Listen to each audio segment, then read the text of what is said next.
Hi, lovely audience. My 500 plus subscribers have been completed.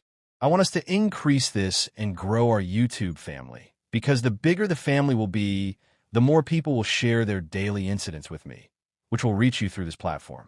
So why not subscribe to this channel and help grow it? I hope you won't disappoint me, that I know I can count on you. So let's start today's real story. The room went quiet the moment I put the pen down.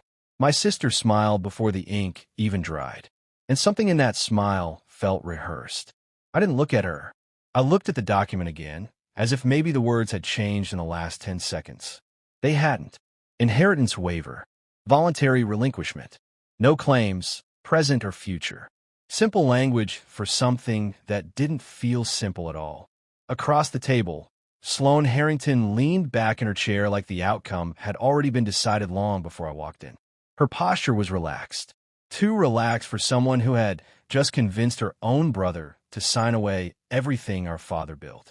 "Thank you for being reasonable, Carter," she said, her tone calm, but edged with something I couldn't quite place. Reasonable. That was the word she'd been using for weeks. Ever since the will reading. Ever since our father, Douglas Whitfield, passed away in his home in Greenwich, Connecticut.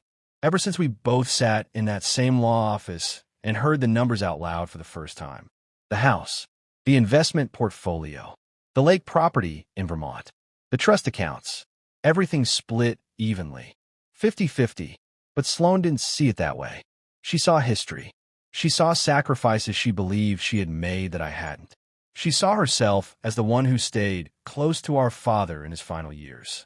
And she saw me as the one who left.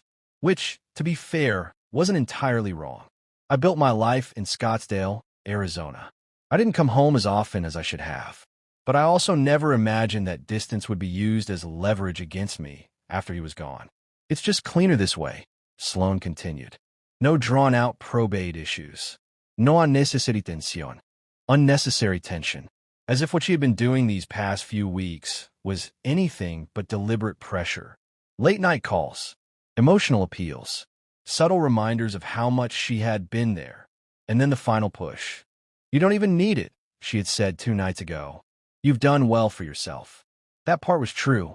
My firm had grown steadily over the past decade. I wasn't struggling. But this wasn't about money. It was about what the money represented.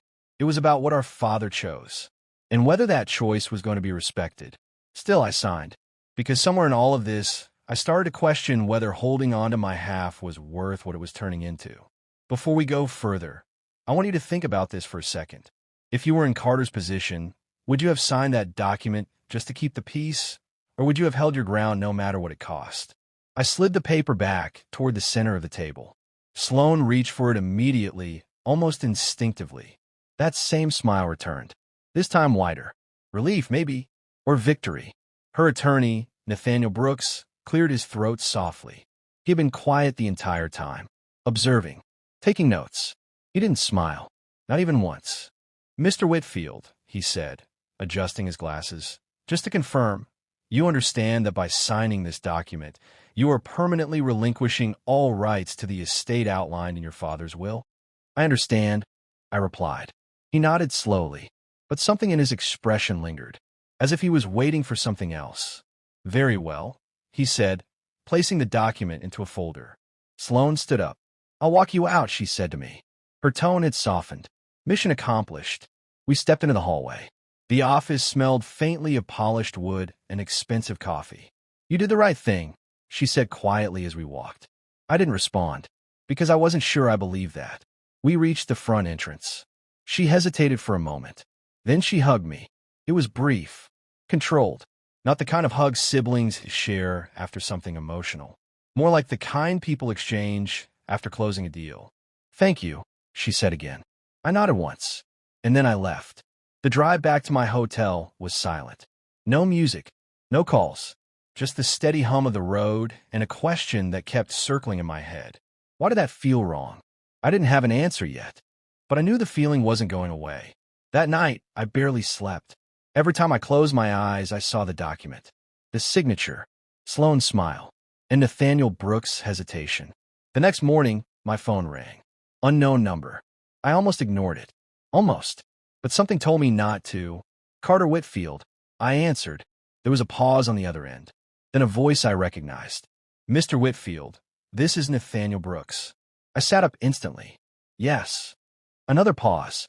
Longer this time. I'm calling regarding the document you signed yesterday. My grip tightened on the phone. What about it? I need to ask you a question, he said carefully. Did anyone explain to you the amended trust provision attached to your father's will? My stomach dropped. No, I said slowly. What provision? There was a shift in his tone. Subtle, but unmistakable. Concern. Your father included a clause, he said, that activates under specific conditions, particularly in cases where one beneficiary attempts to influence or pressure another into relinquishing their share. The room felt smaller. What does that mean? I asked. It means, he said, choosing his words carefully, that if such influence can be reasonably demonstrated, the distribution of the estate may be subject to legal review and potentially reversed or restructured. Silence filled the space between us. I could hear my own heartbeat. So you're saying? I'm saying, he interrupted gently, that the situation may not be as final as it appeared yesterday. I leaned back against the headboard. Every conversation with Sloan replayed in my mind. Every push, every word. Before we go any further, I want your honest opinion. Do you think Sloan crossed a line here, or was she just doing what anyone would do to protect what they believed was theirs? What happens now? I asked. That depends, Nathaniel said, on what you want to do next. I looked out the window. The city was waking up. People moving forward with their day like nothing had changed. But for me, everything had. I don't want to fight, I said quietly. I understand, he replied. But sometimes, he added, avoiding a fight comes at a different cost. I didn't respond, because I knew exactly what he meant. The next few days were slow, deliberate. I didn't call Sloan. She didn't call me. But the silence between us wasn't empty anymore. It was loaded with something unresolved. And for the first time since signing that document, I wasn't sure if peace was ever really what I had been choosing, or if it was just the easier way to walk away from something I wasn't ready to confront.